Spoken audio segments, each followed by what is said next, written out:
I'm suffering from domestic violence from my husband. My sister-in-law declared this upon her arrival at our house, where she has now been staying for 3 months. She doesn't lift a finger to help with the housework and spends her days idling away.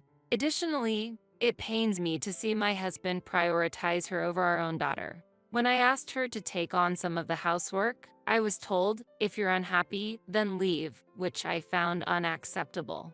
The moment I protested, saying, "This house is under my father's name," I felt a sharp pain on my face. I had never imagined I would be hit.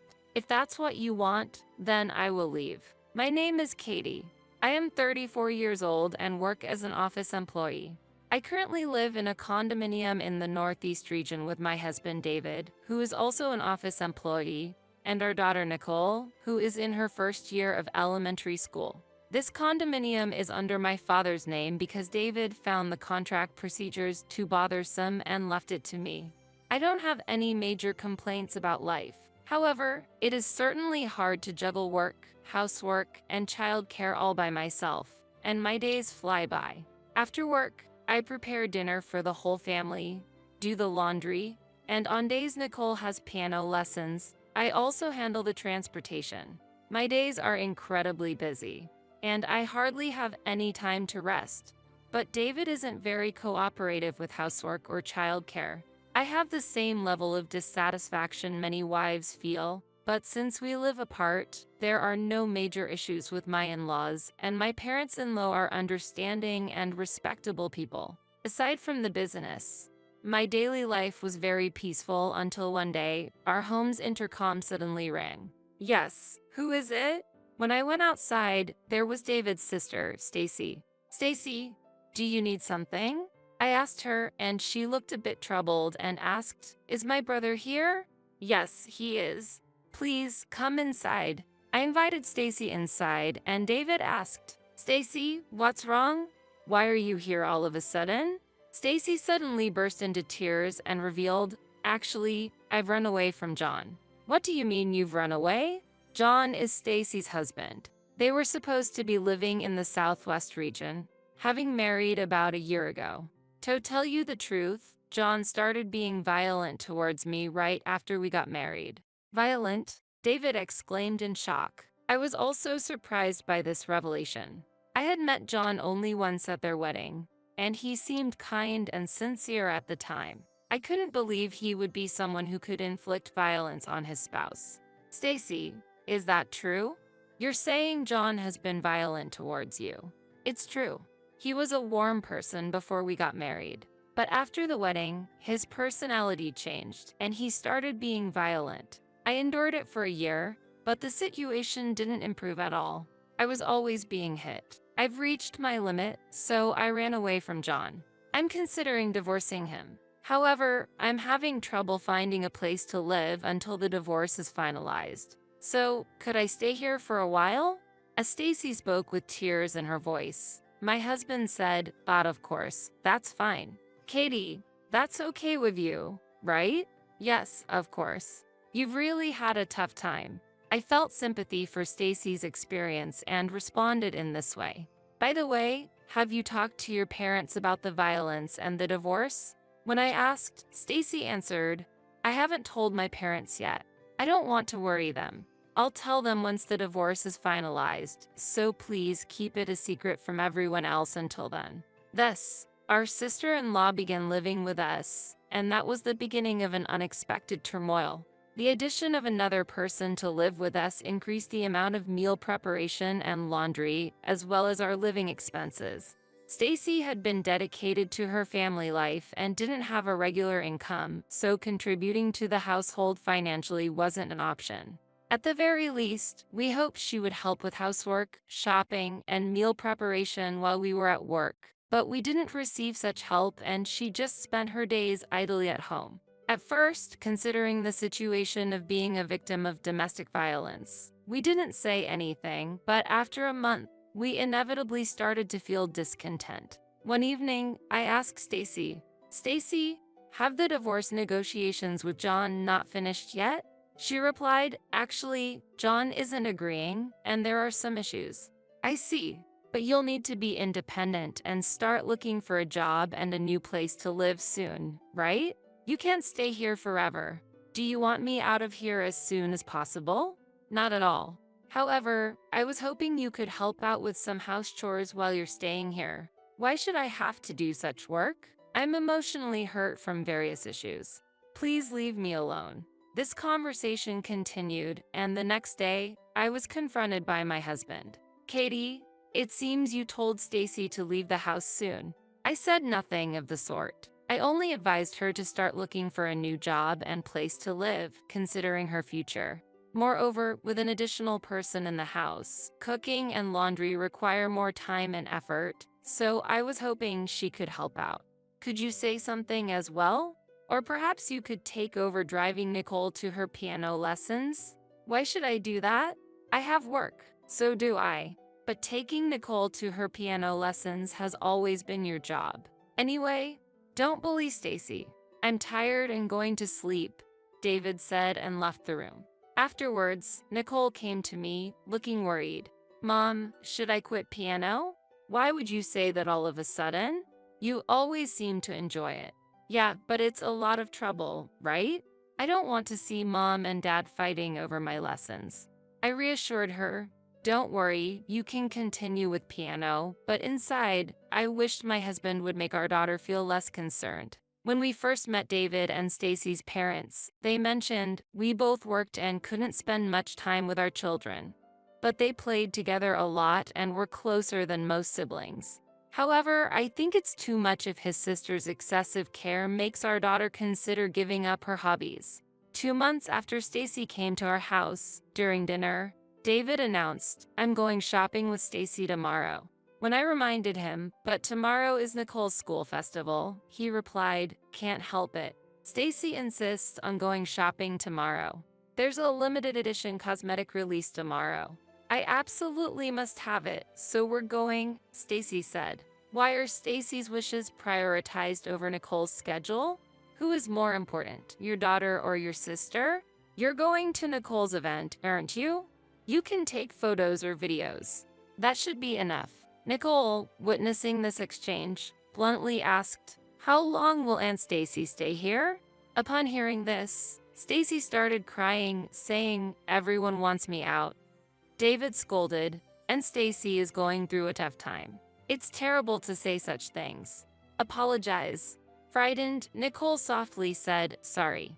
But after this, she seemed to lose her usual brightness, either due to changing her view on attending school events with her father or being scared by his harsh scolding. Feeling that the situation couldn't continue, I noticed it had been about 2 months without any progress on Stacy's divorce. What exactly was happening? I decided to investigate. On a Saturday, 3 months after Stacy started staying with us, she spent the day lying around without looking for a job or a new place to live. I approached her. I'm about to start preparing dinner. Would you like to help, Stacy? Nicole will too. Nicole happily replied, yes, but Stacy refused, asking, why do I have to do that? Showing no intention to move. I was really frustrated. As long as you're here, you should help with something. Come on, I said, trying to pull her into the kitchen, but she resisted, and it turned into a minor scuffle. Hearing the noise, David rushed in. Stacy immediately complained, David, Katie is bullying me. Hearing this, my husband exploded in anger. Katie, what are you doing? Don't you feel sorry for Stacy? If you keep ostracizing her, that's it. Leave this house immediately. But this house is under my father's name, I protested. The moment those words left my mouth, I felt an intense pain on my cheek. Really? Was I actually hit? And with a fist? I couldn't believe it. This had never happened before. Nicole, who was nearby and witnessed me being hit, let out a worried mom. I could taste metal in my mouth. It seemed I had split my lip from the blow. Feeling that taste, my resentment towards David and Stacy only grew. I can't bear it anymore. That's my line. Living with you, who prioritizes your sister over your own daughter, is impossible. I raised my voice. That's why I said you should leave, David scoffed. Stacy also laughed. Yeah, Even if this house belongs to your father, don't act so high and mighty about it. Realizing my words were falling on deaf ears, I declared, fine, we'll leave. But you two will regret this decision, and left the house with Nicole. We then headed to my parents' house in the neighboring state. After explaining the situation to them, they were furious, and my father immediately canceled the condominium contract. This stripped those two of their right to continue living there. When my parents offered to discuss things with David, I said, I'll handle it myself. I haven't been inactive these past 3 months, and asked only for them to take care of Nicole. The next day, I went to the hospital, received a medical report for the assault, and accompanied by a lawyer and another man, we headed to the apartment where David and Stacy lived. I had the lawyer and the man hide momentarily while I pressed the intercom myself. Stacy answered, and I was shocked to see the room in disarray after just a short period. Why have you come back? Stacy asked arrogantly. Why are you two still here? This apartment's contract was terminated 2 days ago, I replied. What? Hearing Stacy's response, David appeared. I explained the situation to my father, and the apartment's contract was immediately canceled. You must vacate today, or the landlord will sue you for illegal occupancy. I suggest you pack quickly. I continued, and David was visibly shaken. Then, calling the hidden lawyer, I told David, we will be divorcing. This gentleman is my lawyer, and all the necessary preparations are complete. All you need to do is sign this divorce paper. Handing him the divorce paper, David, stunned, asked, Divorce? Why are you surprised? Did you think divorce was never an option? I confidently entered the room and retrieved the surveillance equipment I had installed beforehand. These surveillance cameras have recorded not only your negligence towards Nicole and me and Stacy's laziness, but also the violence against me. Surveillance cameras? When were those installed? David questioned. About a month ago, when I started considering divorce. I gathered information online and was advised by the lawyer that video evidence would be advantageous for a compensation claim. Here is the medical report for the assault. With this evidence, I expect a significant compensation. Compensation? David exclaimed, and Stacy protested. It's awful to demand compensation after everything my brother has done for me. To her, I said, Stacy, you should be more worried about your own situation. Please come out, addressing the man who accompanied me. The moment Stacy saw him, she lost color in her face. John. The man who appeared was Stacy's spouse, John. He began to vehemently address her. Why are you talking about domestic violence? You were the one who committed adultery. Anyway, you need to pay compensation. But I'm a housewife. I can't. Stacy's tears in response to John's accusation of adultery and David's inability to hide his shock prompted me to explain. The story about Stacy escaping from John due to domestic violence is made up. In reality, Stacy had an affair, which led John to propose divorce and demand a significant amount of compensation. She fled here to avoid paying. Was that really the case? David was shocked. I suspected something was off. It's been more than 2 months with no progress on the divorce, and it was strange she asked her brother for help from the start. So, I hired a detective for about a month to investigate.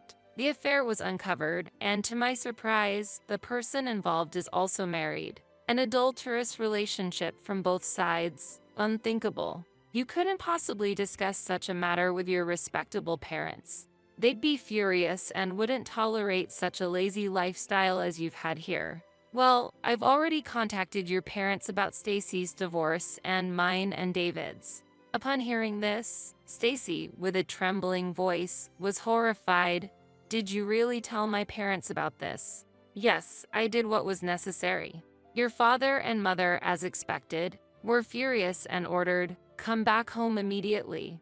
So, it would be wise for both of you to pack your belongings and return home as soon as possible, I replied. However, Stacy weakly protested, I should go back to him. To your affair partner, even though he's already married? Do you really think he would welcome you? Moreover, we've already informed your affair partner about your current situation through a lawyer. You lied to him, claiming you were unmarried. He was quite shocked to learn you were actually married, I continued. At that moment, this is a letter from your affair partner. The lawyer quietly handed over an envelope. After reading the contents, Stacy was visibly devastated and collapsed. The letter revealed, I cannot forgive you for lying about being unmarried when I had been honest about being married. I considered it just a fling, and my wife is most important to me. This is the end for us. Please do not contact me anymore. Was Stacy abandoned? Well, it's none of my concern. Now, sign the divorce papers. Urging the stunned David, he pleaded, I was wrong. I'll treasure you and Nicole more. Please don't divorce me. However, I replied, I don't want a father who values his sister over his daughter. Let's proceed with the divorce, I firmly stated. And so, the divorce with David was finalized. Naturally, I demanded appropriate compensation. Though he must work harder now, I have no intention of forgiving him and told him to persevere. Meanwhile, Stacy also divorced John and started working at a company introduced by her father-in-law to pay the compensation. Given her past lifestyle of barely doing any housework and relaxing at home, it's questionable how well she'll adapt to working in society and handle the stress from the challenges she'll face at work. Indeed, she's been struggling with harsh criticism at work but is trying her best through tears. My in-laws apologized deeply for their past parenting methods, promising to re-educate their children. Following their declaration, David and Stacy returned to live with their strict parents, engaging in household chores and farm work even on weekends, under stringent guidance. While I slightly sympathize with their being worked hard even on days off, considering their previous easy living, this hardship might be a necessary period of adjustment. Meanwhile, Nicole and I moved to a new apartment for a fresh start, enjoying a very happy life together. Nicole doesn't seem to be significantly affected by her father's absence, likely having distanced herself emotionally due to his behavior. Despite David's request to see Nicole, I have no intention of agreeing. Nicole continues her piano practice, preparing for an upcoming recital, and I'm content seeing her diligent in school and her hobbies, hoping she leads a joyful and fulfilling life every day. My name is Ashley, and I am a 30-year-old single woman. I established my own company towards the end of my 20s and have been serving as its de facto CEO, primarily involved in internet-related business. I don't employ any staff and manage all aspects of the business myself. It's challenging, but I lead a very fulfilling life. I had been interested in internet business since my university days, building up my current foundation gradually, almost like a part-time job. In university, I was able to live without engaging in strenuous work, and I'm truly grateful to my parents, who supported my tuition and living expenses. After graduation, my side income was a great help in supporting my livelihood, even while working as a salaried employee. Eventually, as my business progressed smoothly and my side income exceeded my main income, I chose to pursue it as my full-time profession. Internet business doesn't depend on location, so I can work even in rural areas, not just in big cities. Therefore, I decided to return to my hometown, where my elderly parents live. However, my family home is a small apartment. I've always valued my personal time, so I went to consult with a family I've known since childhood. But as a result of this consultation, I got involved in an unexpected person's plan and encountered unbelievable troubles. I'm the type to act on intuition. Right after deciding to return to my hometown, I started the process to terminate my lease in New York the following month.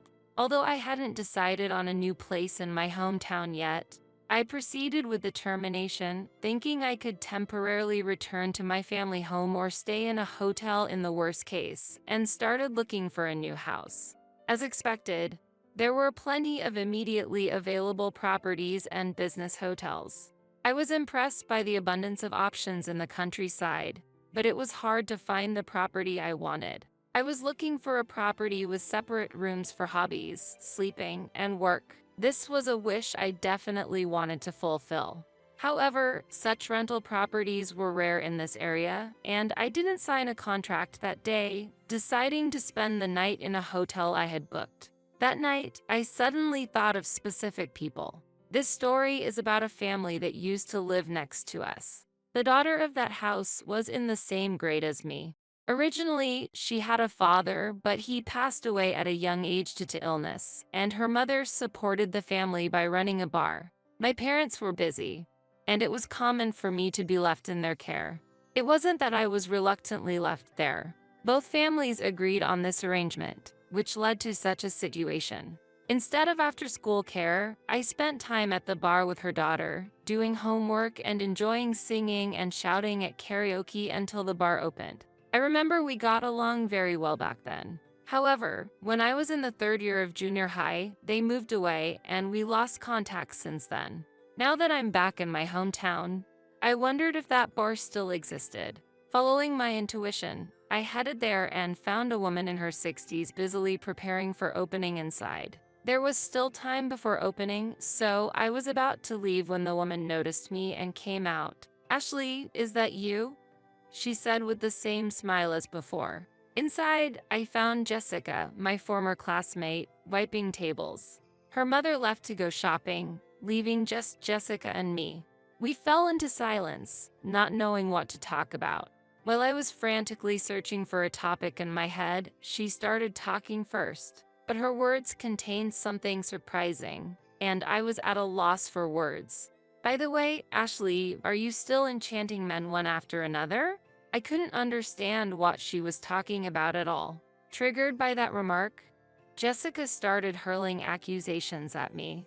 She had misunderstood that I was dating many men because I attracted plenty of attentions from the boys during junior high. But in reality, I was only confessed to by a few boys, and I had no interest in romance, rejecting their advances. Was she not amused by this? Hearing this, my friend badmouthed me for no reason, spreading baseless rumors that my good grades were due to cheating and that I was dating delinquents. This gradually angered me, and I retorted, "That's all lies, right? And why do we need to bring up only the bad things from junior high?" At that, her expression turned from bright to serious, and she glared at me.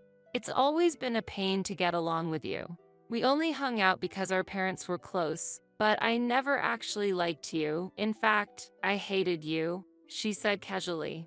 At that moment, the bell at the entrance rang, and we both turned our attention in that direction. It seemed like Jessica's mother had returned from shopping, carrying heavy grocery bags. In front of her mother, Jessica regained her smile and continued to help. Later, her mother suddenly asked about my reasons for returning to my hometown, and I shared my struggle to find a suitable residence. Then, Jessica's mother suggested a beautiful new apartment near the station. The real estate agency I visited did not handle this property, but upon researching online, I found it perfectly matched my criteria. It was attractive, but there was one problem. It was that this property had been recommended by a friend. She had said she saw a vacancy while walking in front of the station, but I still harbored some doubts, especially since this friend had previously spoken ill of me in her mother's absence, openly showing disdain, making it hard for me to believe such advice. I thought no one would go out of their way to find a place for someone they disliked. However, I couldn't pass up a good apartment and visited the real estate agency the next day, promptly finalizing the contract. Living there turned out to be very comfortable, and there were no troubles during the contract signing. However, unbeknownst to me at the time, I had already fallen into my friend's trap. One day, 6 months later, the intercom rang. Checking through the camera, I saw it was the manager of the apartment I was renting. Wondering what had happened, I opened the door, and the manager, presenting some documents, notified me, "You haven't paid rent for 3 months. Based on the contract, you must vacate immediately." Shocked, I was in a state of disbelief. Feeling something was amiss, I counted, "That's impossible. My rent is automatically withdrawn every month." The manager looked surprised and momentarily lost for words. I confirmed my rent payments through online banking, showing that the payments were being withdrawn by the management company each month. Confronted with this evidence, the manager quickly left, saying, "I will check on this immediately." After a while, he returned with someone who appeared to be from the company's upper management and received an apology for the transmission error. Initially reluctant to reveal the details, the manager began to speak when I insisted on my right to know. It turned out a female staff member responsible for administration had made a false report and became uncontactable after leaving work early that day. She had been handling my rent payments and falsely reported to the company that I had not paid despite my payments. Learning that this staff member was Jessica, my anger surged. I suspected that she had introduced me to this apartment to set a trap from the beginning.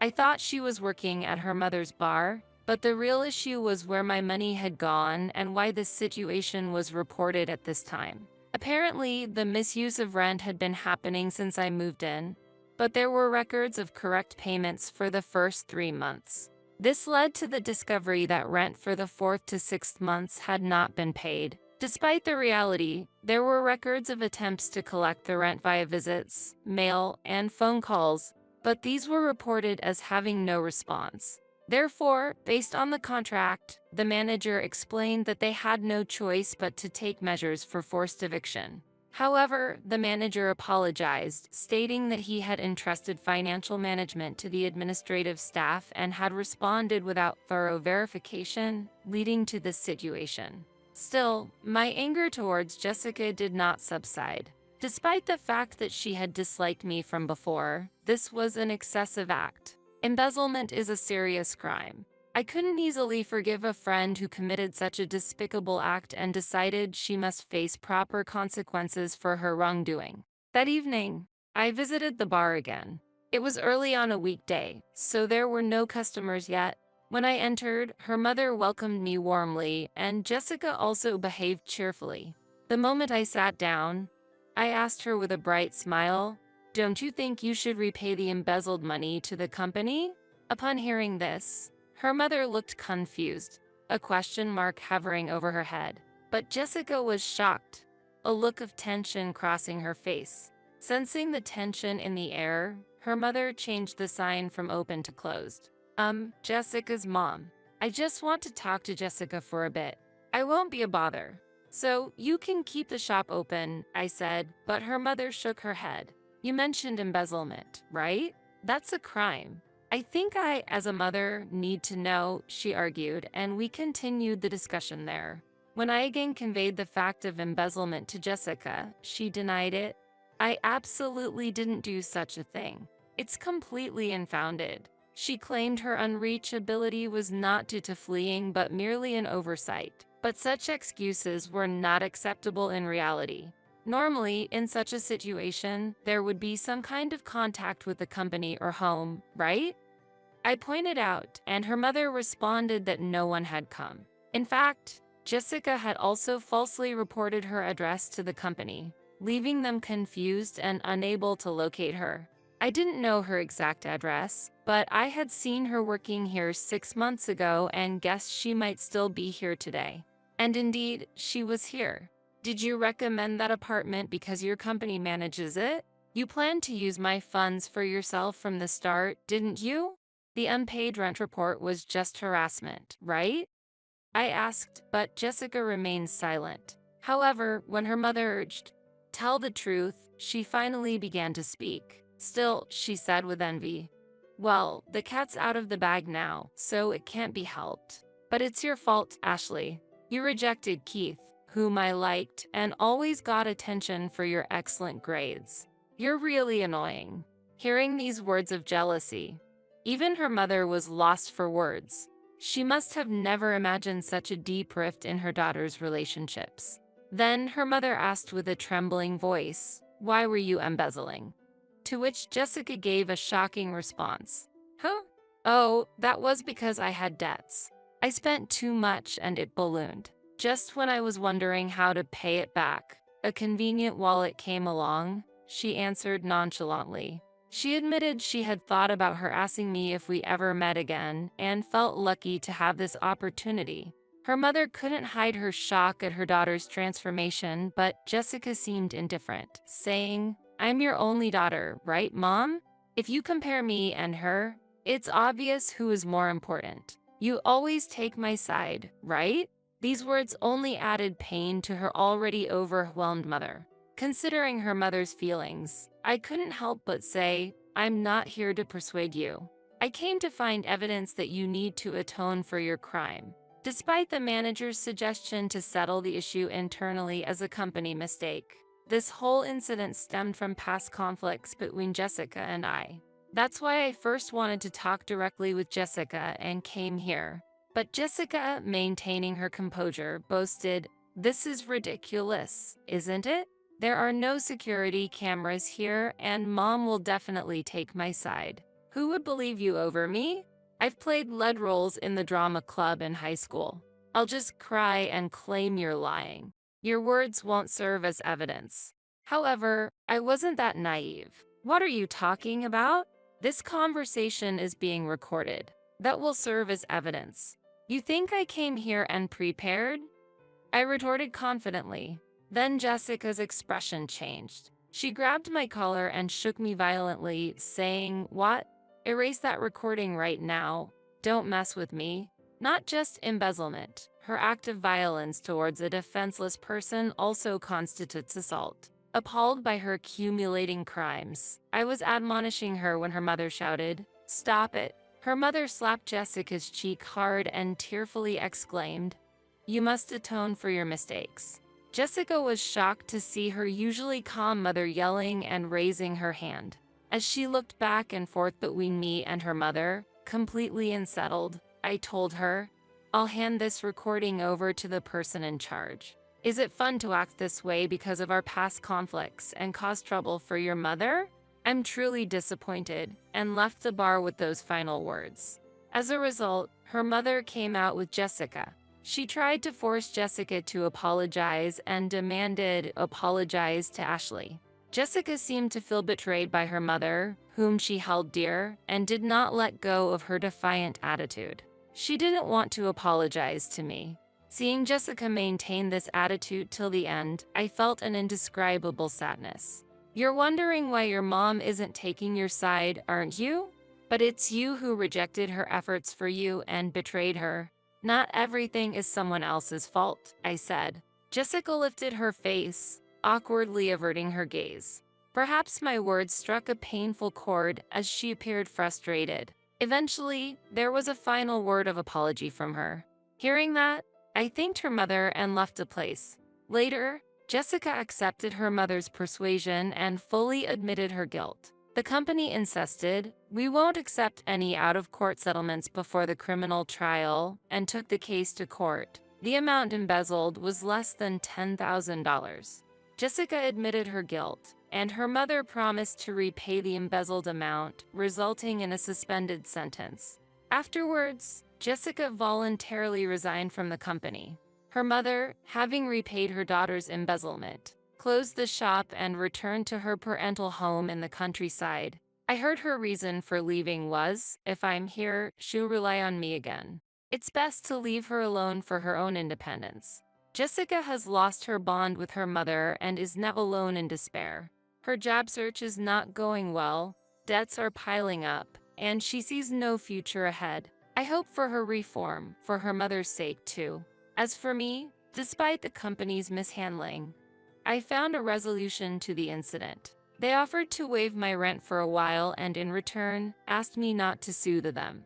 I'm fine with paying the rightful rent and was a bit discomforted, but not overly so. Besides, it's rare to find such a wonderful property in this region. Having rent waived for some time is a significant help. Though initially I was treated as if I hadn't paid despite doing so, now I'm receiving good treatment, so it's not too bad.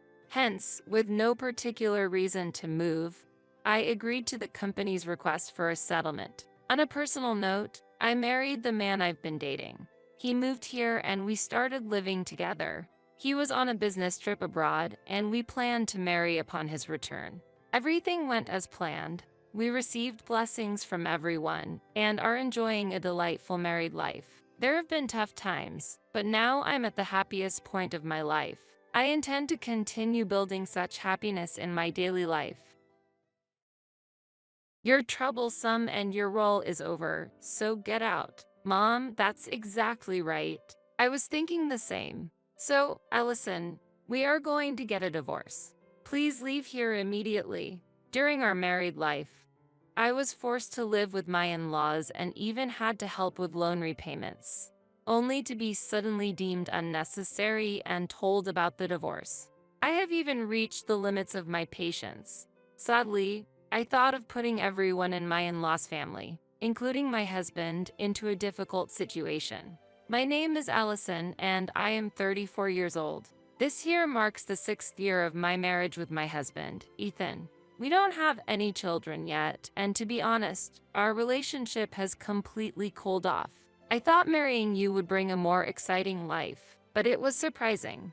Well, you can spend your life working here as a maid. Don't act too big.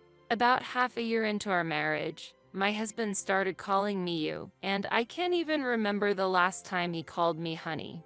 I wonder why I married such a heartless man. Sometimes I reflect on the past, but the details of those memories have become blurred. However, my husband was much warmer, more compassionate, and trustworthy than he is now. Because I grew up in a poor family, I strongly wish to avoid economic hardships when getting married. For this reason, I completely ruled out men who liked gambling as potential marriage partners. Even after entering society following high school, I carried the habits of my poor days. When buying something, I would overthink and be cautious. Ethan saw my cautious behavior as practical and economical, which might have been a big factor in his decision to marry me. How much savings do you have, Allison? You don't seem interested in luxury or fashion. Actually, I'm similar to you. Our personalities match, and our financial values seem to align, Ethan would often say to me. For me, who desperately wanted to avoid a poor life, having a husband with matching financial values was truly a blessing. It further deepened our bond. Married life is built on mutual understanding and support. We pride ourselves on understanding each other concerning money. The days spent with Ethan were fulfilling due to less financial worries. But on reflection, commenting on someone else's savings is a breach of etiquette, and casually stating a lack of interest in fashion is unacceptable. As a woman, being indifferent to fashion is unimaginable. My savings, well, I'm not sure about the exact amount, but I definitely try to save most of my monthly salary. Oh, and I am very interested in fashion. I always skillfully avoided financial questions to prevent further prying. We got engaged within a year of dating, but after we got married, Ethan's behavior gradually began to change. The unexpected suggestion of living with his parents came just after we got married. When Ethan returned from work, he started with excitement. I have something to discuss with you, Allison. Don't be shocked. His expression at that time gave me an ominous feeling. The topic he brought up was beyond my worst expectations. Ethan suggested that we start living with his parents during our newlywed period. It was a shocking proposition for me and had a significant impact on our relationship. This suggestion was far from what I had hoped for before marriage. I had dreamed of building our small world through our married life, but this proposal shattered that dream. For me, life with Ethan was supposed to be about just the two of us, without the intervention of others. Accepting this proposition was far from my ideal, marking a major crossroads in my relationship with Ethan. Ethan's unexpected suggestion became a significant trial for us as a couple and greatly influenced my values and expectations. It was a painful reminder that unexpected challenges can arise in married life. After discussing with my mom, I decided we should live with her. She gets lonely without me, and our apartment lease is ending soon, so I decided we should move, he announced. My opinion was completely ignored, and it seemed he and his mother had already made many decisions. Wait, isn't that too sudden? Your family home is quite far from my workplace. I really wanted to avoid living together, so I raised an objection, but I was firmly told that it had already been decided. He was always saying mom, mom, which was off-putting enough. But what he said next was even more shocking. The house is too small and inconvenient for 4 people to live in, especially since my sister often visits. That's why I'm taking out a loan to renovate the house, Ethan said. This decision, too, was made without consulting me, and he had taken out a loan on his own. Can it be true? Is he serious?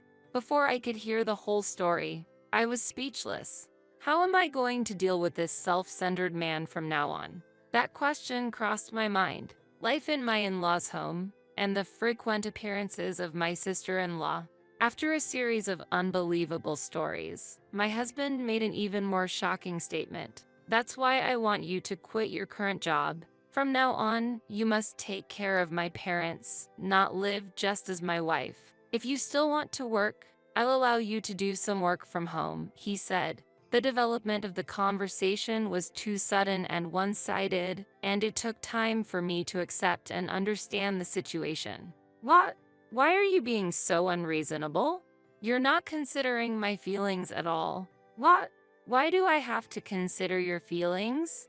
I'm the head of the family, so I make all the decisions, he argued back. I had been working on plans for years, and now I'm being asked to give them up and become a full-time housewife. Gradually, I began to see the essence of what my husband was trying to say. I never imagined that I would end up in this situation within a year of marriage. Originally, I wanted to rebel against what I saw as a breach of promise, but I lacked the courage and didn't want to burden my parents. In the end, I had no choice but to comply. All right, I'll quit my job and live with you. But if there are any mother-in-law issues, please listen to me. That's all I ask. Yeah, don't worry. Listening is easy. After all, I'm on your side. I was serious, but it seemed that my husband was taking it lightly. And as expected, as soon as we started living together, conflicts between me and my mother-in-law began. The renovated house was larger than expected, and private space was secured, but I became busy with daily chores. I was still working right after the move.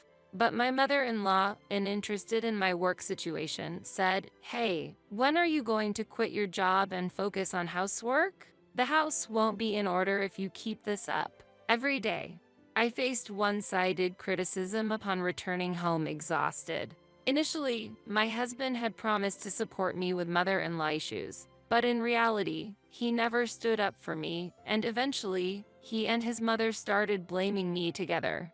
You know, have you ever considered my mother's age? It's unreasonable to push housework onto her. I somehow ended up being the bad person just because I asked them to manage their own affairs. My father-in-law was present but barely noticeable, trying to escape the household troubles. "Excuse me, father. May I have a word?" Even when I tried to talk to him, he said, "No, don't talk to me. If she sees me talking to you, I don't know what my wife will say." It was just a simple question about the location of the circuit breaker. It's troubling that even such trivial conversation is not possible. 2 weeks after moving in, my husband and his mother started threatening me. "When are you quitting your job? If you don't, we'll contact your company." And a week after that talk, my resignation was decided. Despite resigning under pressure from my mother-in-law and husband, there were no words of gratitude from them. What followed were days of being made to work at home.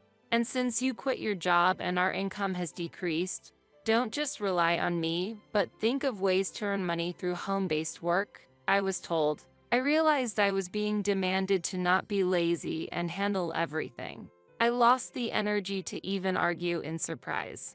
There was hardly any conversation between my husband and I had essentially become like a dedicated housemaid for his family. During this time, my husband's sister, Mary, often visited and confronted me, saying, "Hey, you're not leaving Ethan to pay off the house loan all by himself, are you? If you're living here, you should contribute to the repayments too." The renovation probably costed nearly $500,000. Why should I bear such responsibility? It felt unfair. Being held accountable just for living together seemed unreasonable to me. Forcing cohabitation from the start, pushing through a renovation, making me quit my job, and then demanding payments for the loan. This situation was abnormal from any angle. Normally, this wouldn't happen. I clearly felt that I married the wrong person. That night, my husband said with a smile, as my sister mentioned about the house loan repayment, "From now on, we're all going to share the burden. Actually, I think it's only natural for you, the wife, to pay." Seeing his attitude, I was just appalled. At that moment, I felt that continuing to live with my husband was impossible. I thought this situation would not only affect me negatively but also my in-laws' family. However, I hesitated to suggest divorce immediately. The main reason was to avoid worrying my parents. My mother was unwell, often needing hospital care, and my father was tired from caring for her. Bringing up my divorce issues might shock them greatly. Therefore, I couldn't make such a selfish choice. So, I decided to tackle the problems at hand first. I followed my husband's and in-law family's instructions, earning income through home-based work while actively contributing to the loan repayment. I frequently discussed with my husband about changing the loan process and accelerating the repayment plan, asking for his cooperation. Perhaps because I was devoted to repaying the loan, my husband said, "It's really good you've started acting like a proper wife of this house. If you were still arrogant, I would have considered divorce." Despite my contributing a large amount, the situation remained unfair. However, I decided to endure until things settled down. Before I knew it, I had turned 34 and it had been 6 years since my marriage. Thinking about the meaning of marriage made me sad, so I tried to stay as positive as possible. Sometimes, seeing old friends on social media posting happy family vacation photos with their children made me envious. I had wanted a happy married life and to have children too. But considering my situation then, those wishes seemed empty. However, recently, my mother-in-law had been less complaining about my behavior, saying, "The housemaid of the house finally became a decent person. She used to be an incomprehensible daughter-in-law, but it's good she's somewhat educated," while laughing with my sister-in-law. Home-based work turned out to be a good fit for me, and I had earned a considerable amount over the past few years, which I hadn't told my husband. Surprisingly, I managed to pay off the $500,000 loan in just a few years. Normally, it would take 35 years to pay off, so I was expecting to be thanked for repaying it before we turned 60. That night, I told my husband I had something important to discuss. Just about the house loan. Actually, it's already paid off. I have something serious to discuss with you today. In fact, I had prepared a divorce paper for this day and had been steadily preparing to leave the house. When I mentioned that the loan was paid off, my mother-in-law appeared, saying, "What? It's already paid off?" She barged into the conversation, listening keenly. "Yes, that's right.